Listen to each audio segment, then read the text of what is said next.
Bonjour à tous. Aujourd'hui, nous abordons notre thème 4 intitulé L'homme dans le milieu naturel. Aujourd'hui, nous allons plus nous attarder sur l'introduction du thème. Le milieu naturel est le cadre physique où l'homme vit et dans lequel s'accomplissent ses activités.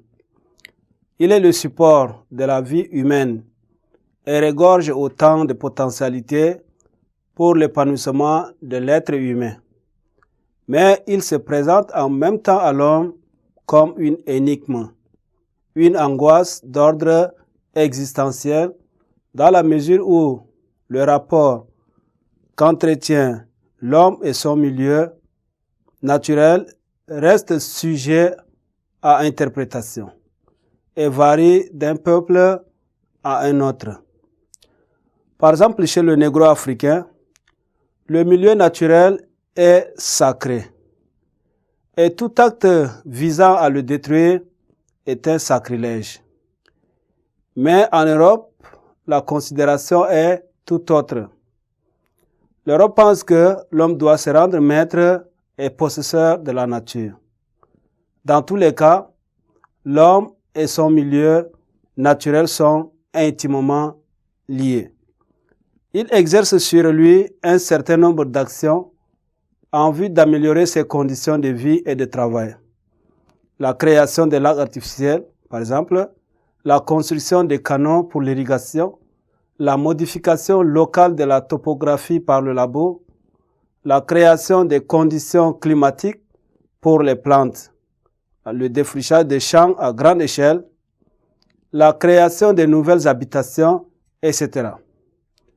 Toutes ces actions que nous venons de citer visent à rendre l'homme maître et possesseur de la nature. Cependant, les conséquences sont la déforestation, la désertification, la surexploitation qui sont à l'origine de la sécheresse, des maladies et de la pauvreté. Si le milieu naturel est source de la vie humaine, sa destruction aveugle demeure aussi un problème pour l'homme parce que ça peut amener beaucoup de conséquences qui vont nuire à la vie de l'homme. Ainsi, les relations entre l'homme et la nature ne sont pas déterminées une fois pour toutes et l'homme est capable d'adapter face aux problèmes qui se posent à lui.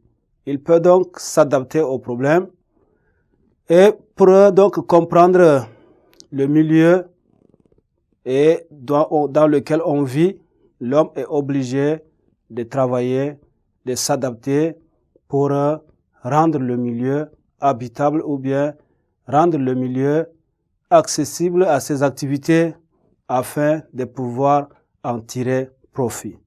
Voilà ce que nous pouvons retenir de l'introduction de notre thème. Et ce thème sera plus tard illustré par quelques textes que nous allons lire qui vont parler donc du problème du rapport de l'homme à son milieu naturel. Pour aujourd'hui, c'est tout. Merci d'avoir été nombreux à me suivre. Au revoir et à la prochaine.